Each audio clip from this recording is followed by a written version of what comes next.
What's up, boys? It's Cade. So a little change of music as we head into War 4 versus J11. Now, I wanted to get this out a couple nights ago, but kind of dragged my feet on getting the voiceover done. Now we're here. Now we're doing it. Now, with J11, the last time we faced them, we lost to them. The time before that, we beat them. And so again, another war where we knew we had to bring our A game. Everybody in the Masters bracket, or Plat 1 too, everybody is great, right? So you can't take anybody lightly. Now, this was actually the war where I had spec suicides a little bit, well, not prematurely. It was one of those where I was like, I didn't expect to bring vision again. I know I said that last war. But this time I kept them on for 5. It's not a problem for 5. Of course, I talked to Taters about it just to make sure. I don't think I had ever taken this fight with suicides on with vision. And I had it spec'd, and this was the only war where I actually, between Section 1 and Section 2, I ended up unspecking them. But as usual, when you're on Path 8, you're going to run into a Sabertooth here. Probably. If you see Mutant, if you see Persistent Charges, I mean, still scout it. I still scouting bot the fight, but generally it's going to be a Sabertooth. And as always, I'm kind of trying not to push him over a bar so that my L1 just does it. And if I do push him over a bar, does it. Heal blocks, I mean. If I do push him over a bar, then I just let him launch a special before I do that, because it is special lock 1 here as well. But it really is a straightforward fight. I don't really like using vision with suicides because you're losing 5% so often. And really, it's just one of those champs where all of his utilities tied into his specials, really. Kind of like a voodoo. But this fight was pretty straightforward. I believe I left 14 up for Brett here. I don't remember who it was, but having had suicides, I went back to Granny Samarina and left the what's it called? The rest of the path for the next day when I was gonna have unspec'd suicides. This one I scouted out. I knew it was a Groot. This has to be a 2015 gem candidate, and I was a little bit. I knew I would take a lot of block damage. I knew it's a limber node, so I'd have like maybe a parry. So you see me after this first one. I was just going to bait heavies. The last thing I wanted was to get parried by this guy. And you'll see it happens once in a second on a just even a quick punish of the heavy. He gets his block up super quick. So that's a problem with him. I wasn't going to parry him more than once on a limber node. Right there. And I knew, I don't know, maybe I was late on the punish. It didn't feel like it, but I knew that he was going to be hitting pretty hard with bait and heavies once he builds up the furies and cruelties and stuff, so I was playing it pretty carefully.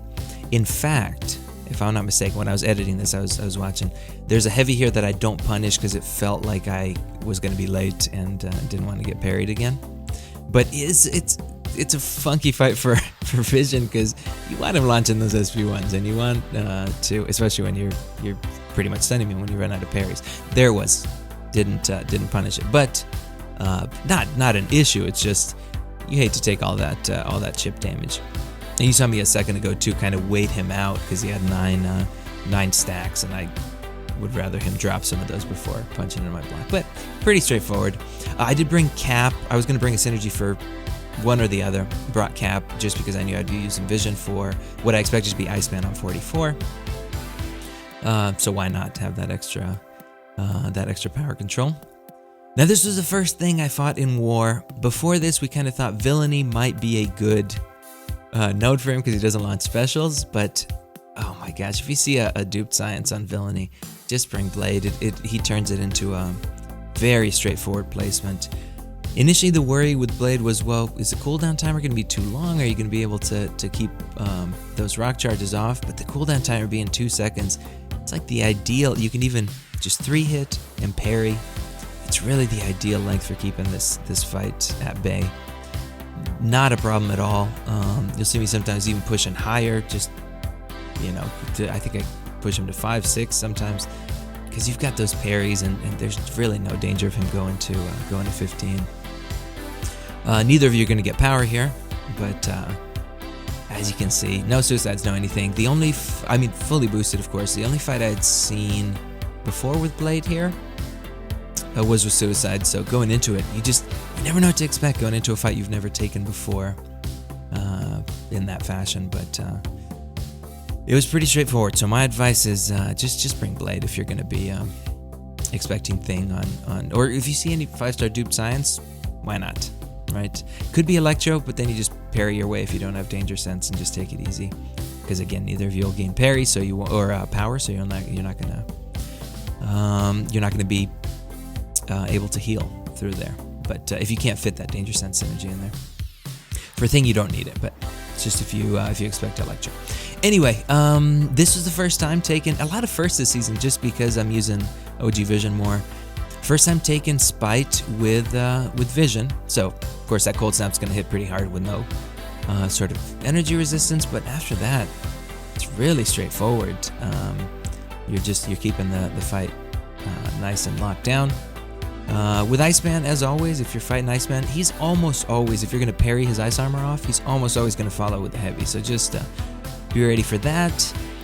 If you're filling a bar for him, which doesn't happen very often here, but if you're filling a bar, just 4-hit and back out and bait it out. I've seen a lot of people kind of 5-hit and then he launches that special quick and they get caught on it.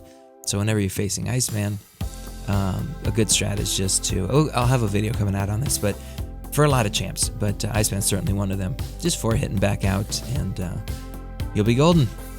OGV worked great for this. Kind of short war for me because this is kind of all she wrote. We had a Hyperion on 55 and Brett, who was bringing Iceman for path 8, ended up taking him. Just extra safety if he does get to the L3. And that was it. I believe Cam took this boss he usually does with the Omegas.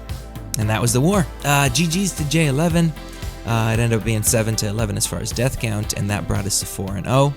I hope you guys enjoyed it. I will see you in the next one.